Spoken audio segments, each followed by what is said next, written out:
Assalamualaikum warahmatullahi wabarakatuh. Perkenalkan nama saya Dini Arianti dengan NIM 08201024 dari Prodi Perencanaan Wilayah dan Kota. Kali ini saya akan membahas soal-soal dari buku Walpole dengan menggunakan regresi linear sederhana melalui Excel dan juga Minitab. Langsung saja kita ke soal nomor 1. Di sini ada 25 data dan data X-nya berupa arm strength dan data Y-nya dynamic lift. Lalu kita kasih masuk. Di sini sudah saya inputkan ke 25 data tersebut. Lalu karena di sini kita ingin mencari regresi linearnya, di sini ada rumusnya, yaitu B1-nya sigma I sampai N XI kurang X rata-rata YI kurang Y rata-rata per sigma I sampai N XI kurang X rata-rata dikuadratkan dan B0-nya yaitu Y rata-rata dikurangi B1 dikali X rata-rata.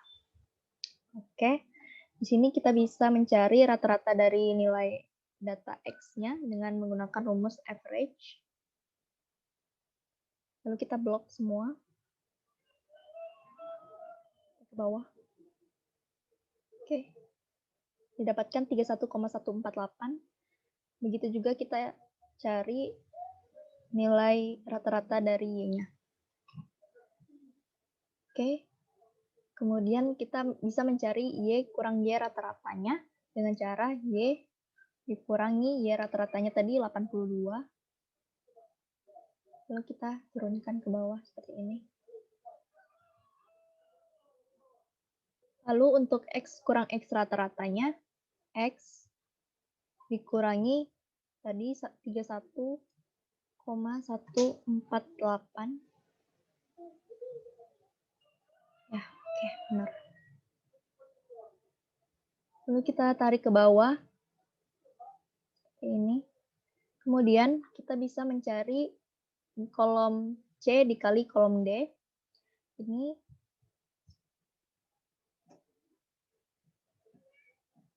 kita dapatkan, kita tarik lagi ke bawah seperti ini. Lalu kita akan mencari D kuadratnya, kolom D. Kita kuadratkan.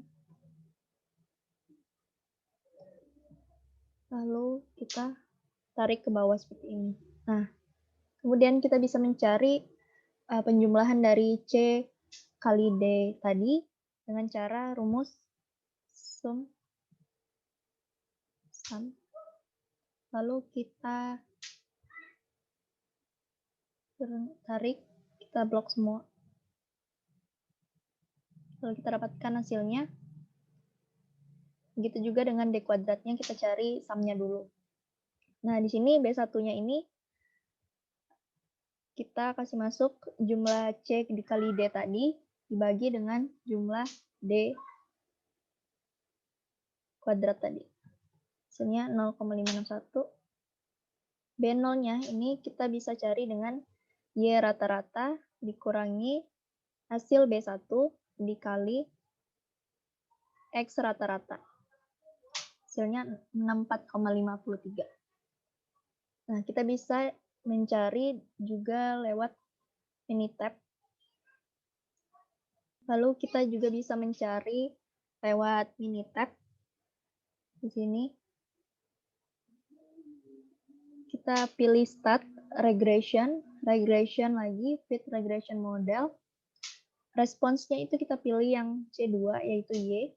Lalu continuous predictors-nya itu yang C1 yaitu X. Oke.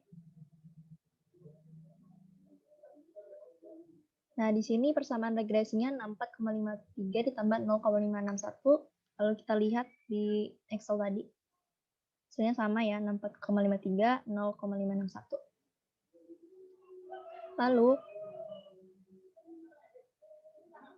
Lalu untuk itu kita bisa mencari Y estimate-nya dengan cara kalkulator. Kita pilih store result in variable-nya itu yang di C3 dulu, select expression-nya. Itu kita masukkan persamaan dari regresi tadi yang didapat 64,53 ditambah 0,561 dikali dengan C1.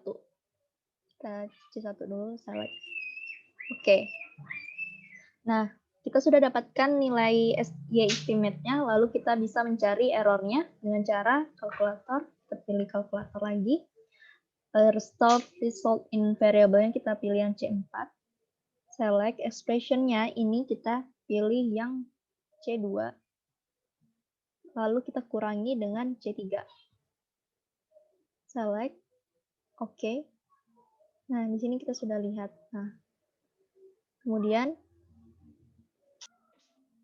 apabila nilai errornya sudah diketahui, kita bisa melihat grafik errornya.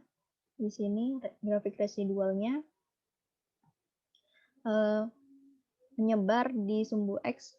Kita bisa katakan ini identik, dan di sini nilai titik-titiknya ini dekat dengan garis merah, yaitu bisa kita simpulkan bahwa ini berdistribusi normal.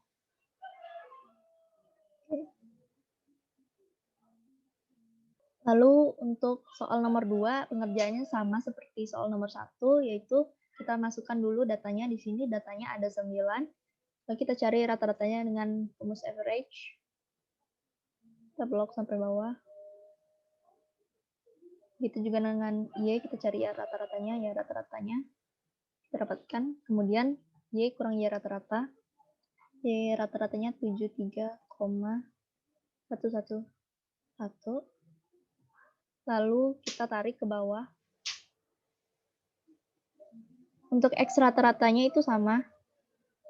X dikurang X ratanya 78,5556. Nah, kita bisa tarik ke bawah juga. Seperti ini. Nah, C dikali D-nya ini kolom C dikali kolom D. Lalu kita bisa tarik ke bawah. Dan kita jumlahkan.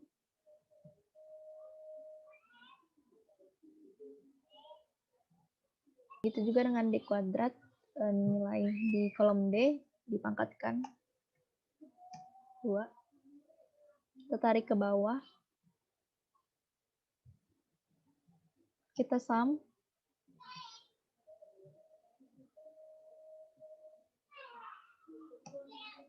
Nah, untuk D1-nya, sum dari C kali D dibagi dengan sum D kuadrat.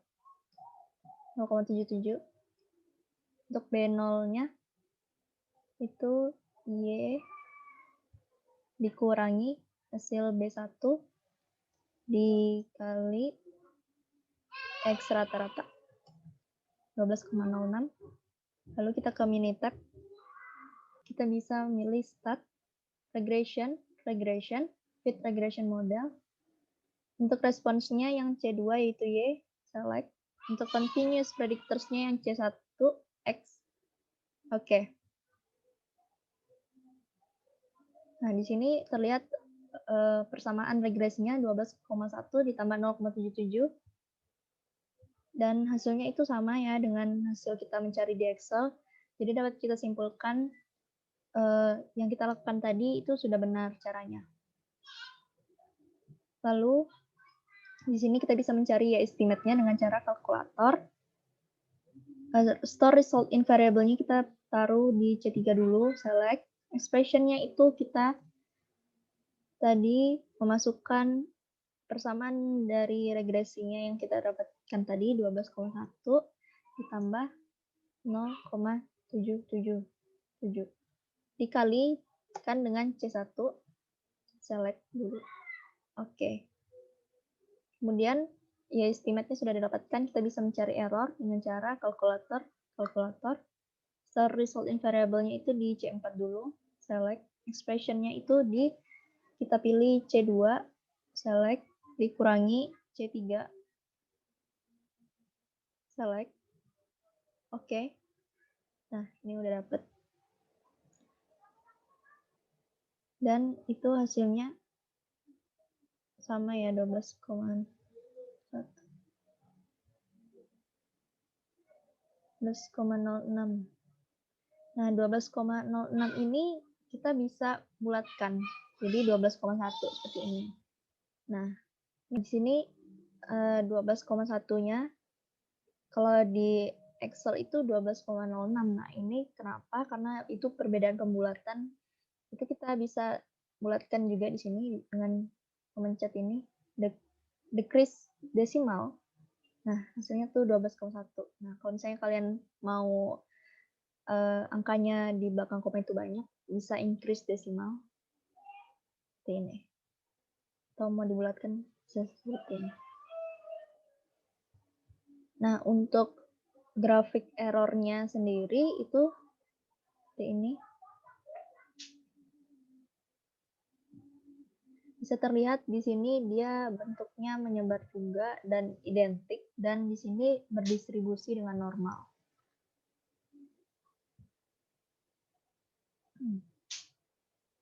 Lalu kita ke soal nomor 3. Nah, soal nomor 3 sampai soal nomor 13 itu caranya sama. Jadi, saya langsung jelaskan saja apakah hasil yang saya dapatkan itu sama atau berbeda.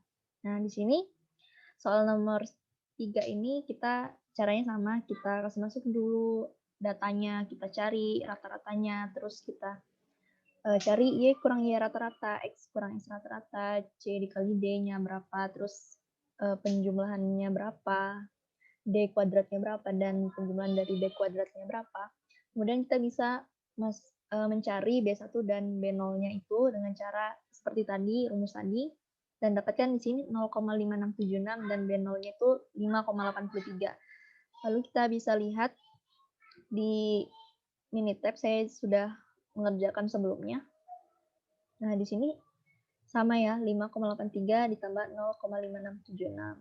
Nah, apabila di Excel-nya itu berbeda hasilnya itu karena pembulatan, lagi-lagi karena pembulatan. Nah, di Minitab ini dia lebih cenderung ke pembulatan sih. Nah, kalau di Excel itu kan masih banyak angka di belakang komanya. Nah, di sini kita bisa lihat juga grafik errornya. Di sini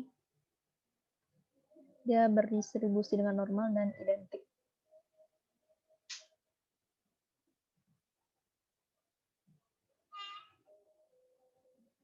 Lalu untuk di soal nomor 4,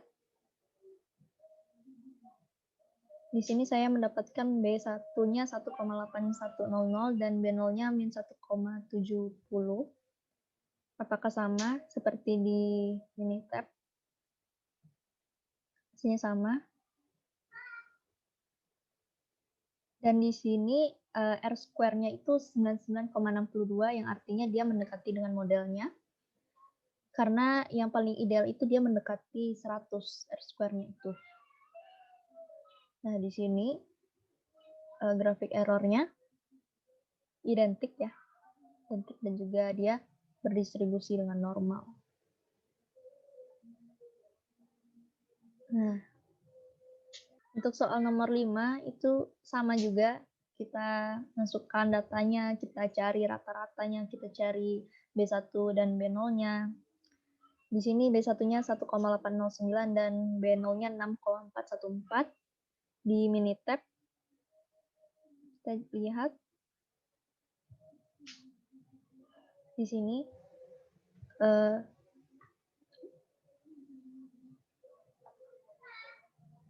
di sini sama 6,414 tambah 1,809.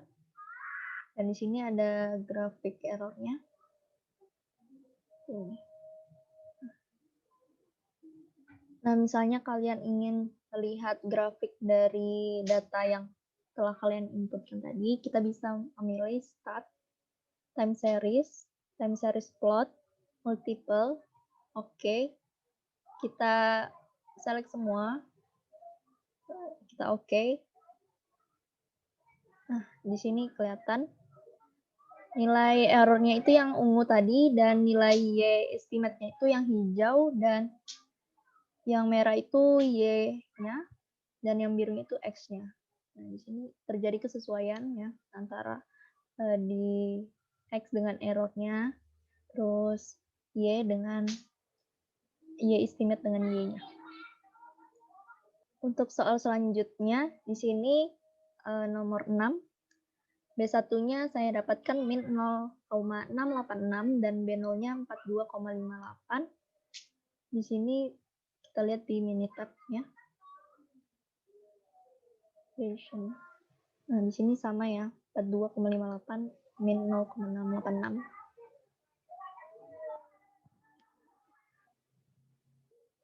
Sini errornya, grafik errornya, residualnya ini ya identik dan dia berdistribusi dengan normal.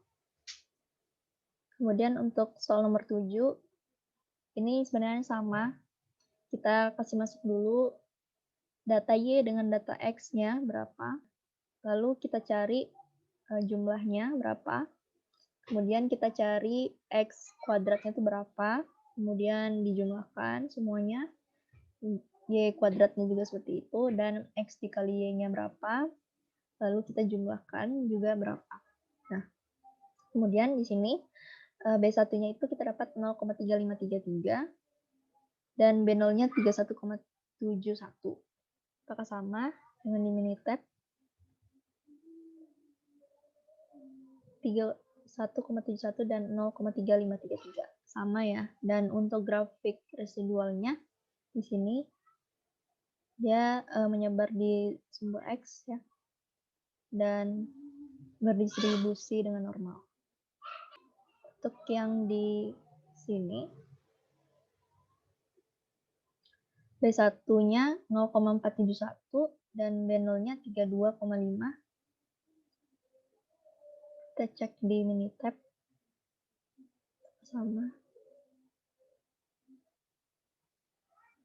Sama ya, 32,5 ditambah 0,471. Dan untuk grafik residualnya ini udah menyebar dan juga dia berdistribusi dengan normal.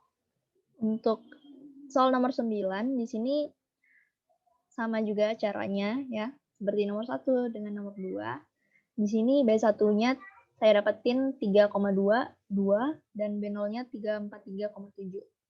Di Minitab saya udah ngitung juga. 3437 tambah 3,22 hasilnya sama.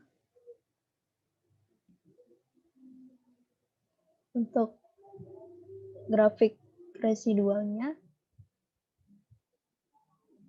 nah di sini dia menyebar dan juga berdistribusi dengan normal.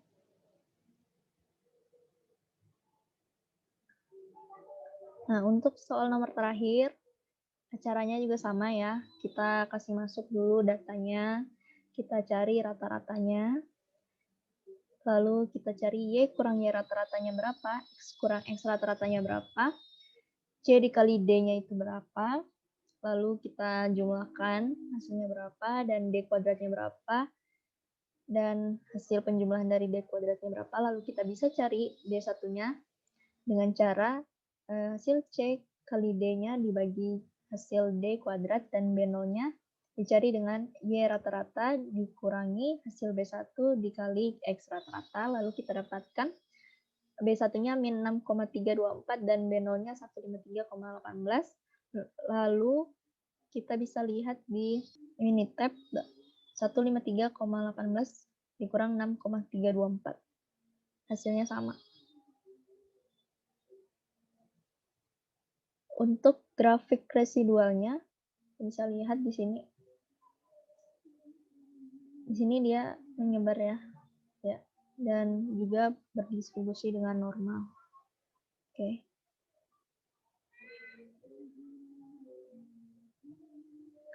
Demikian penyampaian dari saya, kurang dan lebihnya saya mohon maaf. Wassalamualaikum warahmatullahi wabarakatuh. Terima kasih banyak.